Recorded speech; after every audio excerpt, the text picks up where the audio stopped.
All right, Tone. Time for. Papers. Where's my papers? You don't have your papers again? Dude, I have them way over there. Shit. News from around the realm. Okay, so we've got a couple of topics we want to talk about tonight. One of them was from 2 weeks ago. We were going to talk about it last week because it was really big last week.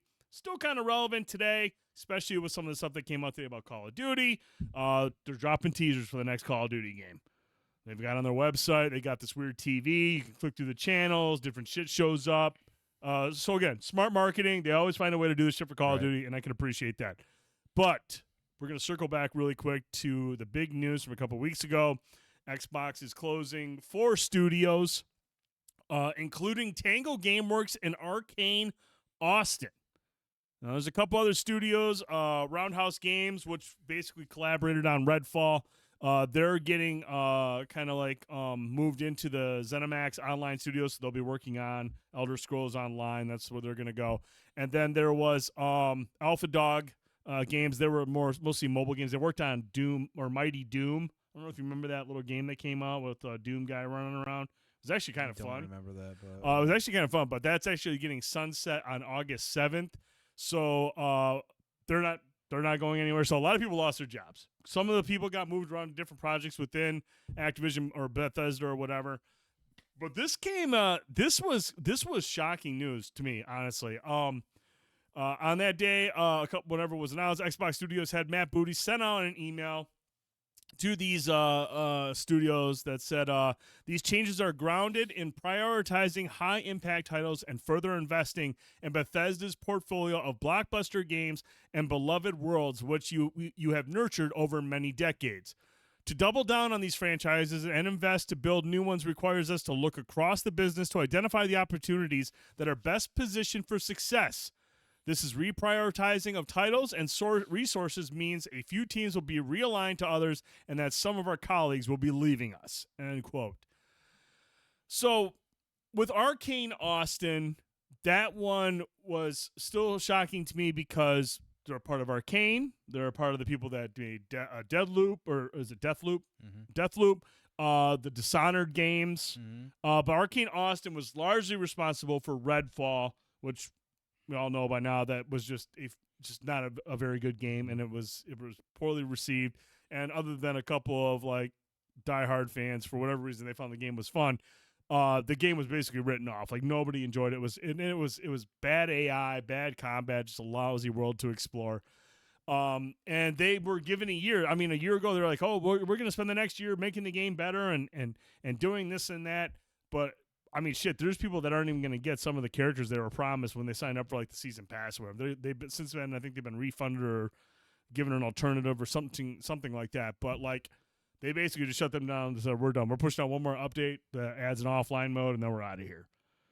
Which is crazy because Arcane was also, they also worked on Prey. Which was a pretty decent game. Prey was one of the most well-received like games of last gen. There were people that fucking swear by Prey. Yeah. Swear by it. It's a creepy game. So the fact that they got cut out was obviously kind of like shocking. But the one that just makes no sense to me is Tango Gameworks.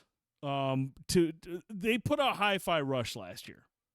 Okay, and then they did Tokyo Ghostwire Tokyo. They also did Evil Within.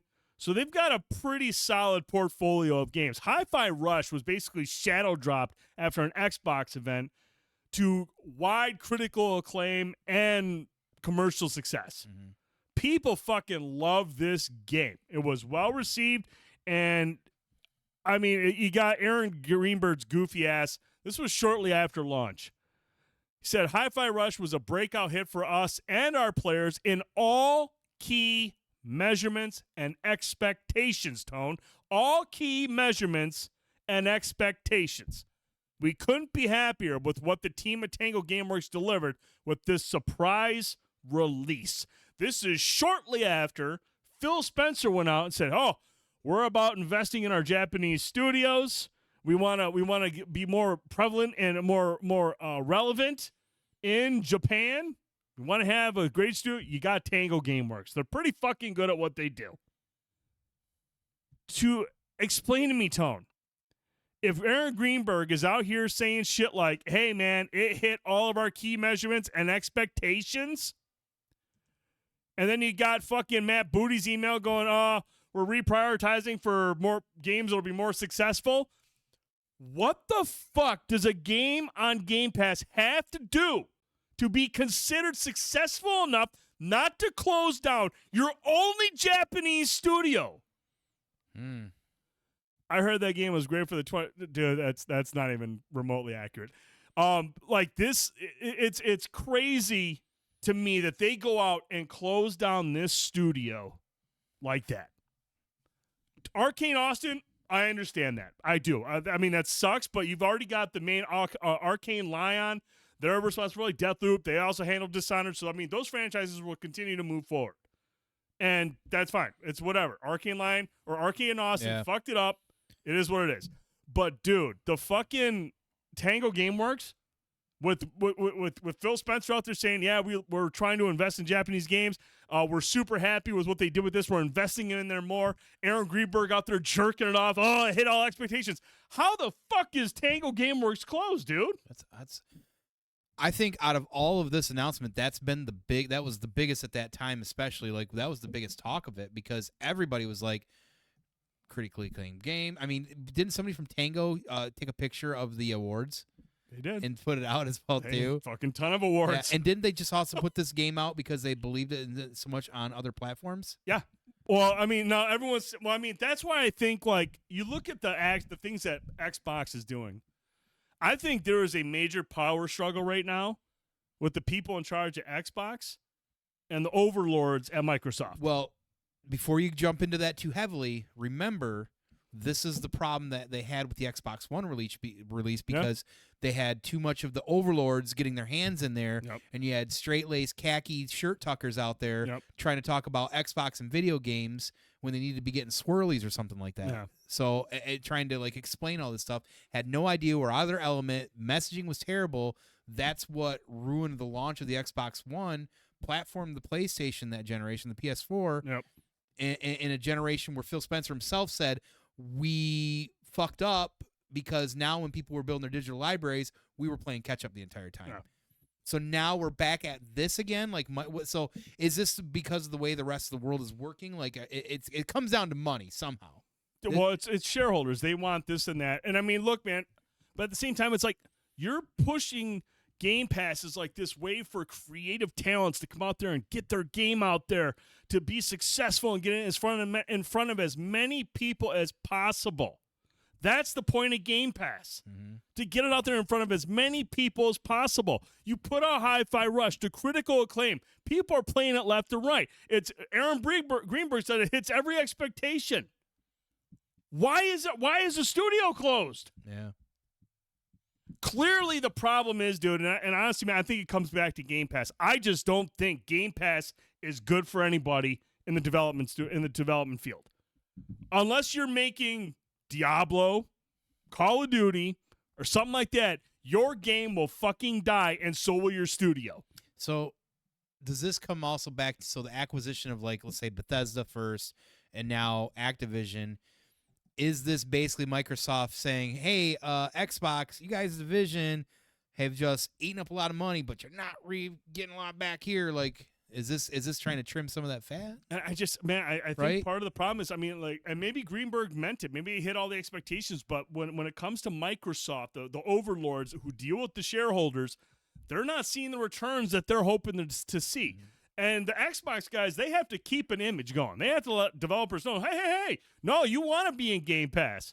You want to be in Game Pass. But the reality is, dude, like, not a lot of people have a whole lot of fucking time to play games. And when you have all these games coming into Game Pass and nobody playing, I mean, like, Xbox, or nobody signing up more Game Pass, because, like, Game Pass, the subscriptions, they're, like, flatlined right now. Like, they haven't gone up, not flatlined, they're leveled. Like, they aren't going up. So they're plateaued right now? Yeah, they're plateaued. It's not making the money that they were expecting it to, and yet they're still trying to get all these games in there. Well, when you're throwing $60, $70 games on a $15, $18, a subscription fee, how much money are they losing out on that? You know, I mean, that's always been the thing with anything, right? Whether it's Netflix, in the video game industry has turned more Hollywood in the last 10, 15 years than it ever has been. Game Pass can't grow if no one's buying the Xbox system. Yes, PC, they're going to fucking do fine there. But if they're plateauing, and with PC included, there's a problem. And that's because nobody's buying fucking Xboxes, dude. What was the one I see? Like, it's almost like 2-1, 3-1. Nobody's buying Xboxes. Nobody. And if the people aren't buying Xboxes, guess what they're not subscribing to? Game Pass. Right. And so, it's just like you sit there and hype the subscription service up as being like, oh, this is for creative people to create stuff. And you got somebody like Tango Gameworks that picks out a fucking awesome game, does super well, but hey, sorry, we still got to close you down. Bye. Dude, something is horribly fucking wrong. Mm-hmm. Something is wrong because the people at Xbox are fucking like, I don't think Phil Spencer has said shit on Twitter since those studios have been closed. Right. Which tells me there's probably some kind of fight going on right now between the overlords and the Xbox division. Overlords like, we want to see more money. And the Xbox guy's like, well, we can only sell so much more shit. We're not no one's buying our consoles. Right. We're trying to push Game Pass. I think this is a good time to remind people out there that Phil Spencer isn't really a decision maker. He's kind of more of a mouthpiece. So I know there's a lot of people out there that get that confused because they want to blame and point fingers at Phil Spencer. If Phil Spencer wants to make something happen, he has to go talk to Daddy. Phil Spencer bends the knee like everybody else. So all you simps out there that are jerking off, he doesn't have that kind of control. He's just a mouthpiece for Xbox, just like Larry Herb wasn't before. So just FYI, a quick reminder, because there are a lot of people out there trying to shit on him. And don't get me wrong, like, he has to bend the knee. He's getting a paycheck, so I get it. He is like the guy, the ambassador for Xbox. But stop fucking pointing the finger at him too, because it's just dumb that people can't decipher the difference of that shit. But and I feel like that's the problem with these Xbox executives when they sit there and get on social media and they say all this shit. They're not checking with the overlords if this shit makes sense or if it's going to have good optics in a year when decisions are made like this.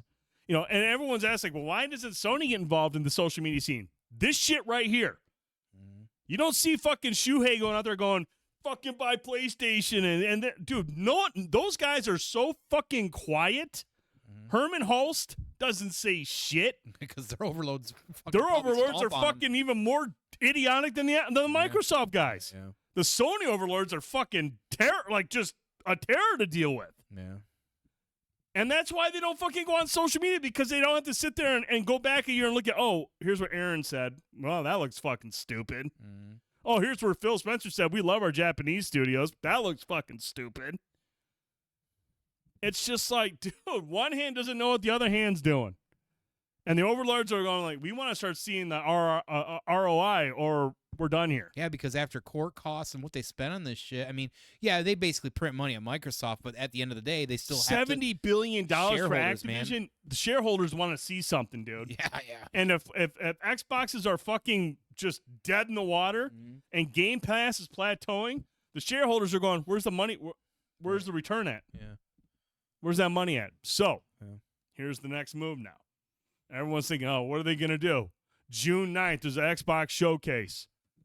Today, we got our first teaser shot of something related to Black Ops 6. I didn't know there was a Black Ops 5.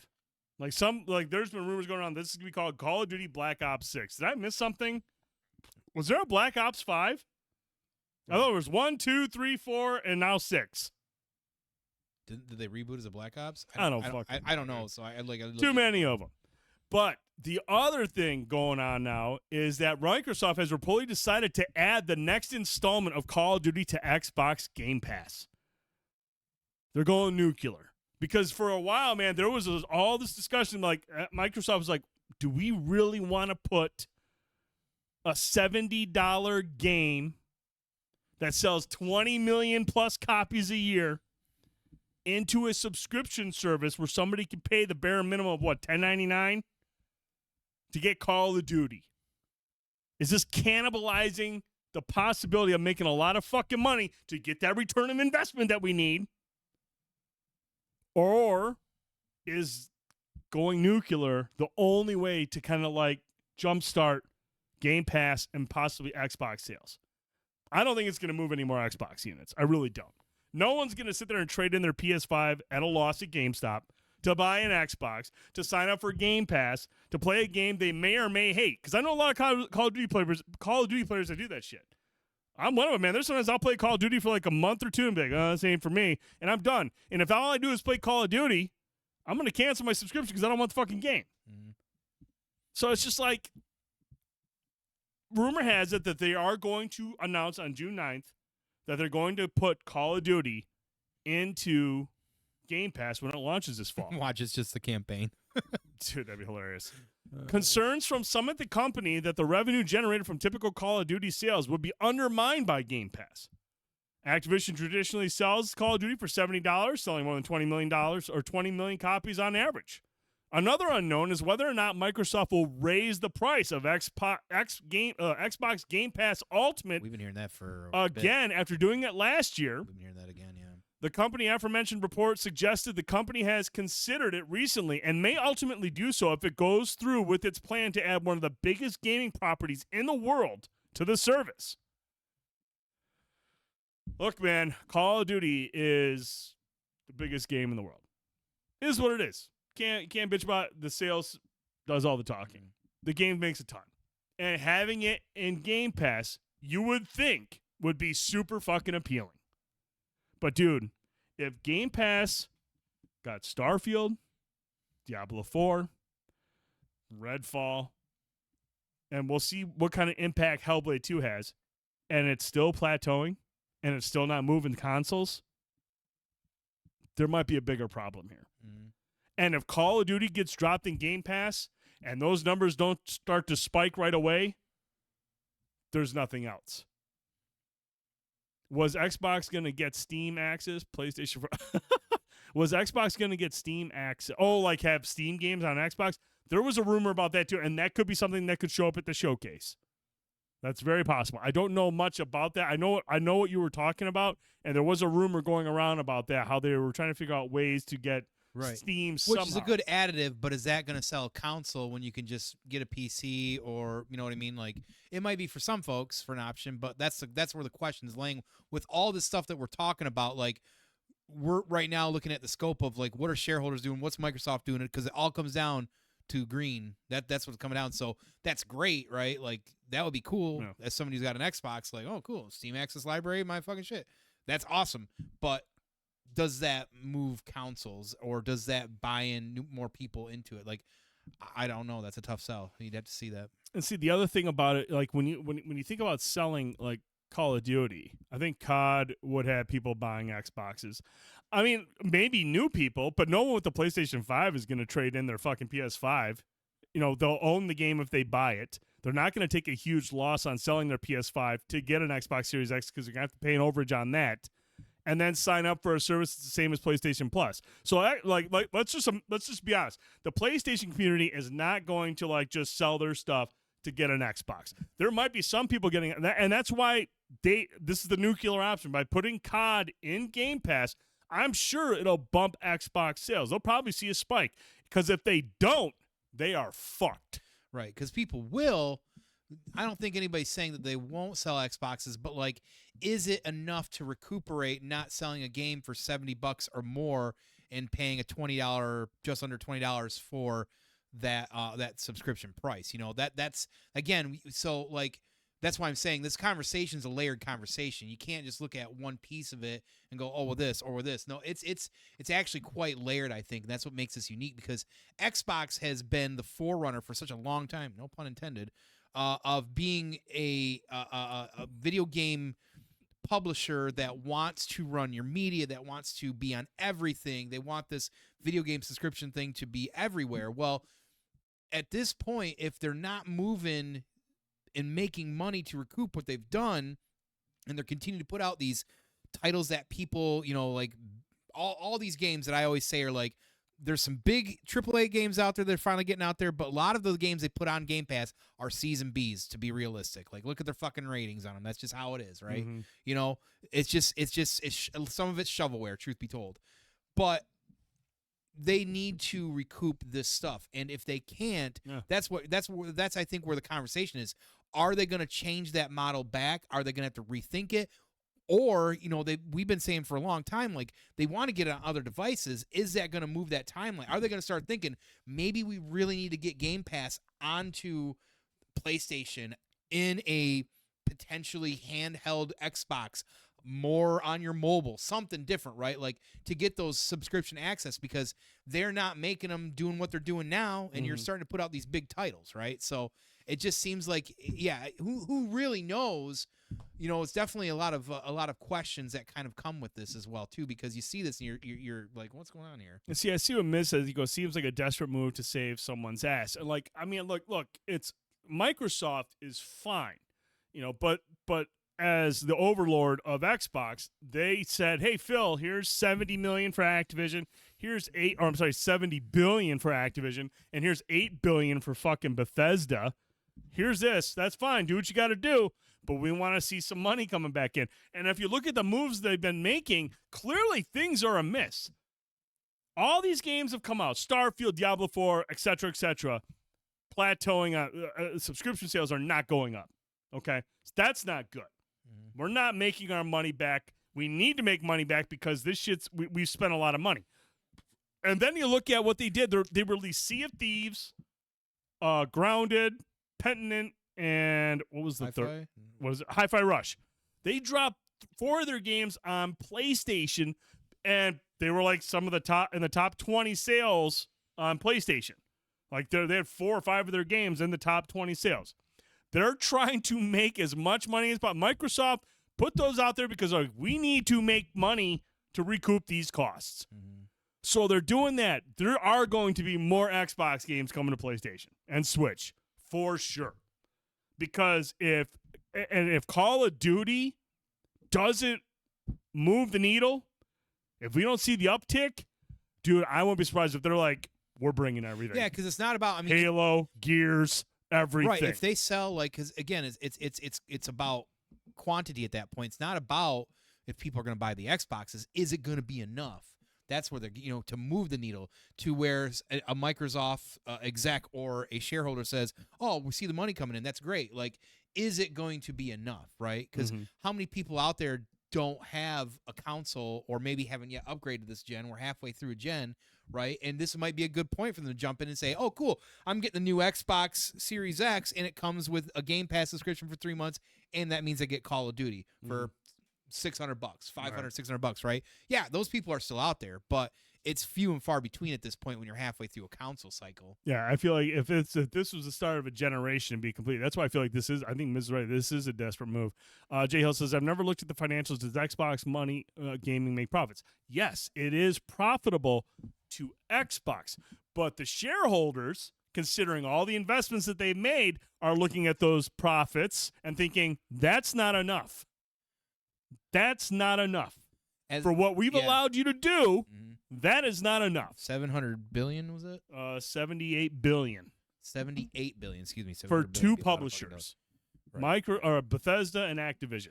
They need to see major profits. Right. Which, yes, they're making money, but not at the rate that they should be making money. To kind of dial in with Cherry was kind of saying, I can kind of see them, and we'll know soon enough. And you've kind of hinted at it with like maybe a pay bump in Game Pass. I know I made a joke about campaigns on Game Pass.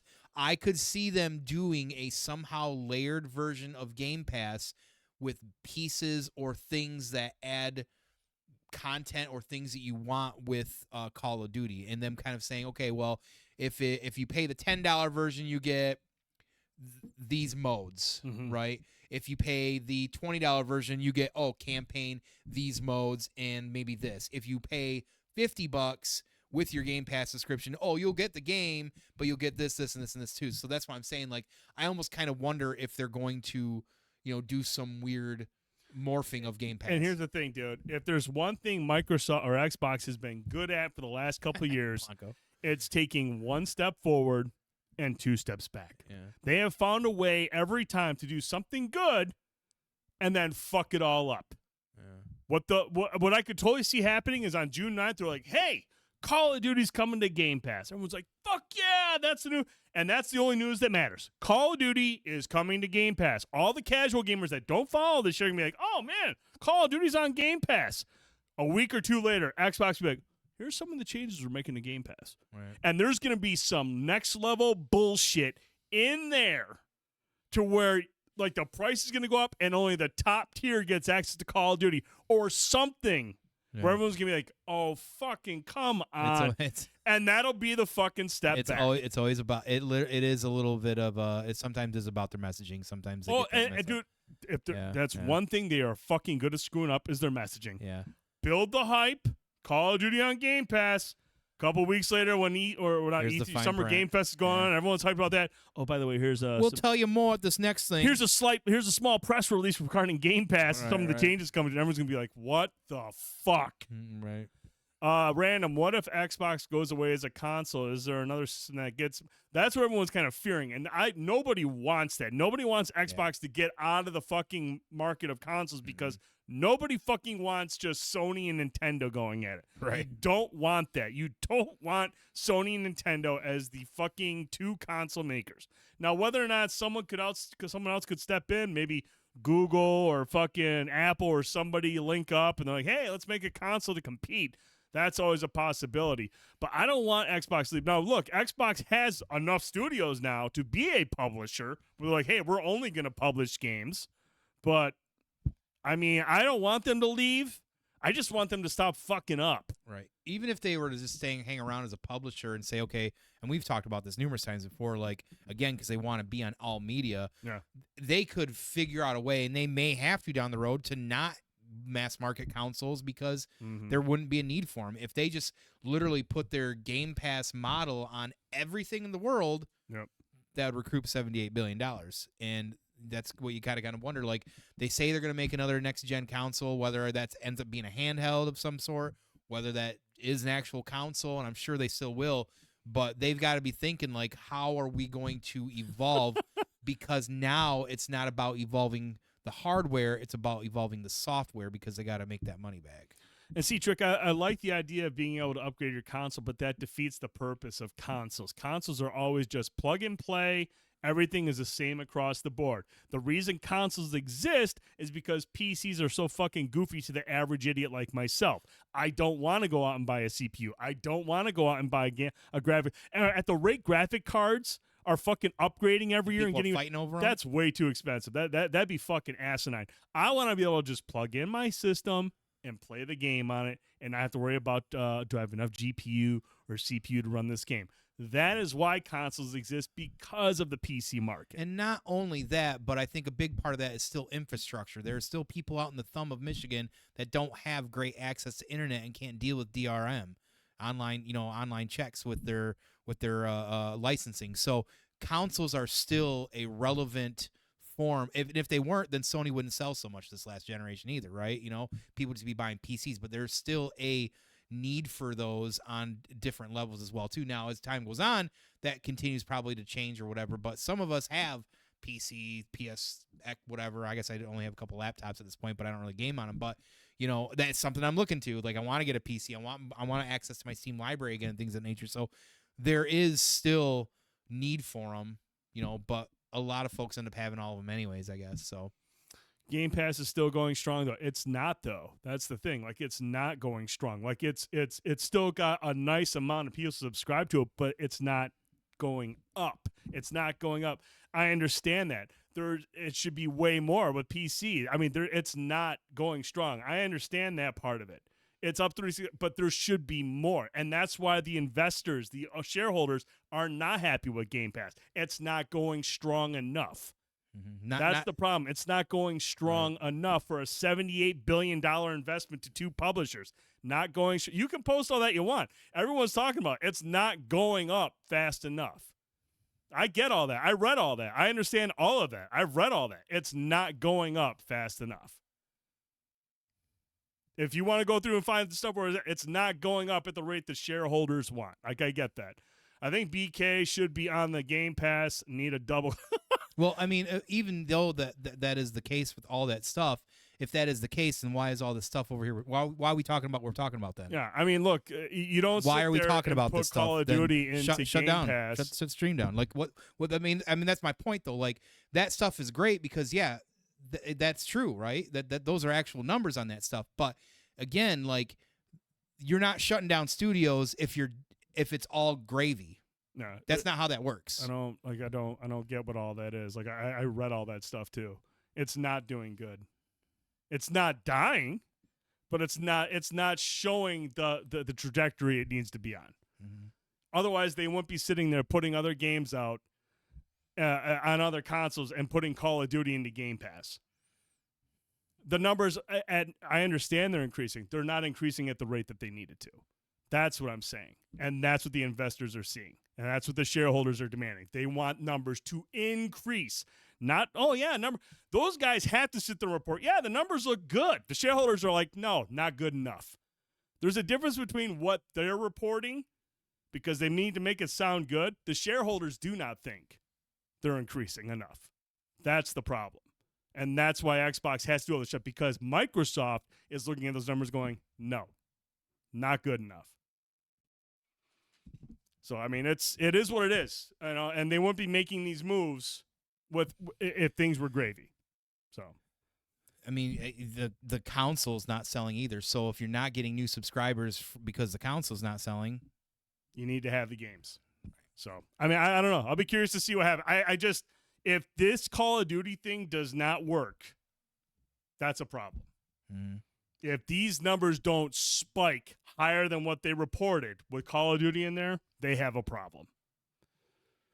Mm-hmm. I don't know. It's weird, man. I'm just pissed that because Tango Gameworks put out a game that was really good, that was received very well, and apparently met all expectations, and they closed the studio.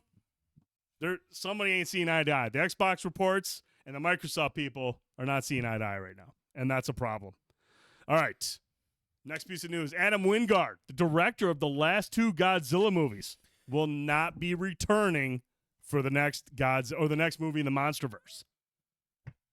Weird. It's not weird. I mean, it's not so much like a creative difference or like there's any kind of busy. It was an amicable split.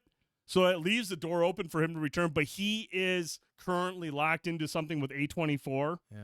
And with Warner Brothers and Legendary going, we need to move forward with this next Monsterverse movie because they're doing so well. We're just not going to be able to line it up. Mm-hmm. So he's not going to be the director of the next one, but it leaves the door open for a return down the line. And here's the thing, and I'm in way too many Godzilla groups to mind boggle myself every day, but it's a pretty big mix out there. I feel like overall it's a lot of positive. A lot of people really enjoyed these last two movies. Mm-hmm. They've done really well on both critic and user scores. I have to look at it with a different scope. I know I've said this, and I don't want to rehash all that. Like, I enjoyed the last two movies, but I'm okay with this because I feel like if I had gotten another movie that was a little too campy like this, it might have just been too much for me. And the reason I say that specifically is because, again, and I've said this numerous times, when we started out in 2014 with the Legendary Monsterverse, it was a little bit darker, gritty, rooted, and I know not everybody liked the darkness of them, and maybe some of the camera shots and camera angles. These went from literally full-on like arcade wrestling matches, mm-hmm. which were completely different, but also shadows other eras of the Godzilla from Toho in the past. Like, I just feel like if I can get some more Bear McCreary in there, do some soundtracks, a little bit more tighten around the belt, a little less loosey-goosey. Mm-hmm, mm-hmm. If you want to do the loosey-goosey stuff, leave it maybe with Kong a little bit. I get it. You little facial features. You can do your little smiles. You can do thumbs up even. Whatever you got to do. Sell a fucking T-shirt. I don't care. Put it on the big gate. I don't care.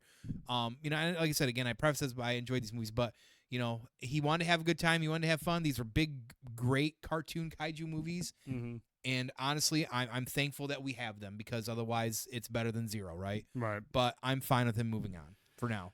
See, I'm in the other camp. I think it's a bummer because I think he has a pretty good understanding of what Western audiences, casuals want. Because if you look at the returns, that's a whole other topic. But yes, I agree. But with I mean, that's why I agree. If I want something that's respectful of the source material, more in line with what's expected of it, I can look to Toho for that. Mm-hmm. You know, and Toho has a pretty good understanding of what Goji purists want from their stuff. Whereas Adam Wingard is like, I know what Western audiences want. Right. I know what U.S. box office moviegoers want to see. Right. And he has a pretty good understanding of that. And like, he's not only been profitable, but like the budgets have gone down and they're still making more money. So like the earnings there are getting bigger with him in charge because he just knows, look, they want the camp. They want the fucking, you know, the Marvel run.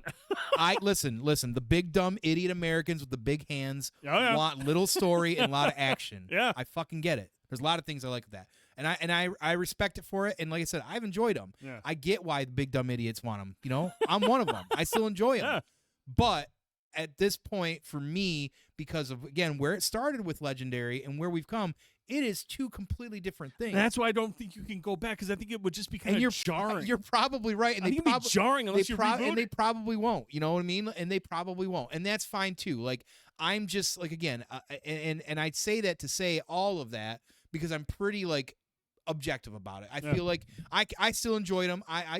I'm gonna plan on actually watching this movie again really soon here. I think is it out? It's out now. It's out now. I think it hits Max next month. Yeah, that's what it was. So I was kind of waiting for it to drop on Max again or whatever it is, you know. But so yeah, you're absolutely right. Like he tapped into what the big dumb idiots want. We want just that's what we want. We want chasing on the ropes and just like a big old wrestling. Basically, what it is it's what a lot of us did growing up with these toys is sat there and just look at me, I'm punching each other, you know.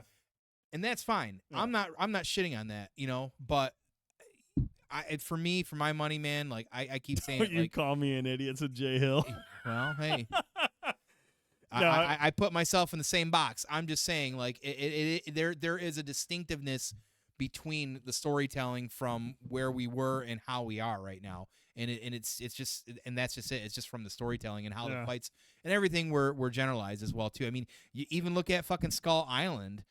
Skull Island had some levity and stuff a little bit here and there, but like Skull Island was not running around with a Thanos glove high-fiving and doing like, and I'm not saying that's bad. I keep saying that, but I'm just saying like, you know, I just want a little bit more of that side of it as well too, especially after you see, you know, how Toho has recently really kind of tightened the belt on what they've done with Goji, which is again funny because when you look 30 years ago, I mean, it's dudes in rubber suits and crazy weird technology that still doesn't exist, and they're like big animes, so they're anime. Yeah, I think it's a missed opportunity because, like I said, I've enjoyed the last couple movies. This last one was really leans into it. It really leans into it. Yeah. But like like we said in our review, when we left the theater, I was just like, you know what? You gotta be honest about it. Yep. It was entertaining. I didn't walk out hating the movie. Yeah, exactly. But no, I'll be interested to see now. Now we do know they got the writer from Shang-Chi is writing this next movie, so. It's all going to come down to who they bring in to direct it, man. Who is going to be the next director of the next MonsterVerse movie, and can they keep the truck going? I mean, they need it to keep making money the way it is. Well, Shang-Chi guy clearly likes big, large fights, so we'll see. I'm fine on that as well too. Like I said, like I don't hate these movies even remotely. Yeah. I just I want a little bit more substance on the bone than just a little bit. Just a little bit. All right, so last bit of news here. Deadpool and Wolverine tickets went on sale this week, and holy fuck. J.J. Abrams did, and it's still one of my favorite kaiju movies. J.J. Abrams could be could you see J.J. Abrams doing the MonsterVerse? I wish he'd kind of fuck off, but whatever. I think he peaked a long Tickets time ago. went on sale Monday for Deadpool and Wolverine, and Fandango basically just said it was their biggest first day ticket sales like ever. Like this movie is tracking for $100 million debut. Let's fucking go. I think it was AMC Theaters chief Adam Aron wrote on Wednesday that the Ryan Reynolds, Hugh Jackman movie is off to a supersized start and set a new record for first day advance ticket sales for their largest movie circuits. He went on Twitter and said some 200,000 fans have already bought their AMC tickets already. This is more day one ticket sales at AMC than for any other R-rated movie ever. While neither Fandango nor AMC provided dollar figures, insiders tell that Hollywood reported that the first day sales are likely around 8 or 9 million if extrapolating the 200 sites stat cited by Aaron is correct.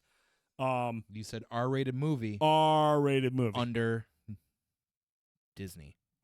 That's a huge fucking detail. That's important to point out. Deadpool and Deadpool 2 topped the list of biggest R-rated openers at 132 and 125 respectively, not adjusted for inflation. This movie is the only Marvel movie coming out this year. There's a lot of fucking hype behind it. It's R-rated. The first day ticket sales are through the roof. This movie is going to shit. I mean, if the biggest opening for a Deadpool movie is 132 million, I think 150 million is reasonable. I think that is a reasonable expectation. I've got I bought 5 tickets for our crew. Unfortunately, you won't go. I will be up north. You won't be there night one, but I did tell you if you decide to go Sunday, which I will be. I will go and see it again because I always some of the Marvel properties I pump in a little extra ticket on there because it's so good. And I believe. Don't be mad. I'm gonna ignore you that whole weekend. I'm not talking to anybody. I will not be on social media. I will not be. Just keep calling. I won't even be in the fucking Discord. I am staying the fuck away. I'll be able to like text and Melissa and be like, "Hey, will you tell them this for me?" We're gonna be on a remote side of the west side of the state. No, I will not be near internet. I'll even come find you. I'm gonna be like, "Hey," with a little megaphone. No, Britt's probably annoyed with hearing. I hear you call my name. I watch these trailers like a lot, non-stop. I don't want to watch them a lot. I don't want to even give you a number on that because I don't even think it's definitely double digits. Listen, I'm telling you, it's a spectacle, something special. Like I know everybody goes back and forth on Ryan Reynolds. He is what he is to me, and I'm fine with what he does, and I'm never gonna complain about Ryan Reynolds doing anything, even his dopey movies, even if he's typecast as Ryan Reynolds in a Ryan Reynolds movie playing Ryan Reynolds. I don't give a shit. I'm well aware of it, but man, I just can't fucking wait. Jay Hill, I actually have through the month of July, I have 2 long weekends that fall on 2 of my most anticipated films of the year, so I have to wait until Sunday to see these movies, and I'm not happy about it. That's your fault. I know. Taylor Swift is playing Dazzler. Jeff, has that been actually confirmed? I know we talked about this again recently. There's a lot of rumors sitting around. I know. We still haven't had that confirmed, right? I mean, it's got to happen, though. It's got to happen. And there's like some crazy rumors that I've even been seeing just generally about this movie. And like, we've already seen a couple Deadpool variants, including Dogpool, but does that mean they're going to tap in? Like, are we going to see Lady Deadpool? Like, right? Who fucking know? Like, they could go Gonzo. I mean, we saw somebody pointed out, maybe it was Jeff actually that pointed out to me when we were chatting not long ago, but I think that trailer where they walk out at the end with the 2 of them walking out, somebody says it looks like there could be 4 people like there. Oh, dude, that was me. I said that. Yeah, because when they walked out, when I was sitting there watching that trailer, and that was the one scene where I was just like, if they're doing a Marvel bit in any scene, it's this one right here, because it looks like there's it looks like they because if it was just them 2, I figured they would be closer in, but maybe they wanted to get the full suit. I don't know, right. But that looked like a 4-person shot, dude. Yeah. So, and I don't know if anybody saw it, but it was released as well too. That the latest one for the ticket release, there was a QR code in the back. What was on that? Did anyone? Do if you scanned it, it took you to a YouTube video of Ryan Reynolds doing like voiceover commentary of the video, like, trailer voices coming this summer. He's basically just talking like Ryan Reynolds and talking about how like just about the movie and like very candid and swearing like Disney's letting us fuck with this. You've not seen that yet? No, I seen you post that stuff, but I haven't done the Q code. Cherry actually did know that, for one. 2, if you check out his line of people he's dated, it's actually pretty impressive. All right. Well, shocking nobody.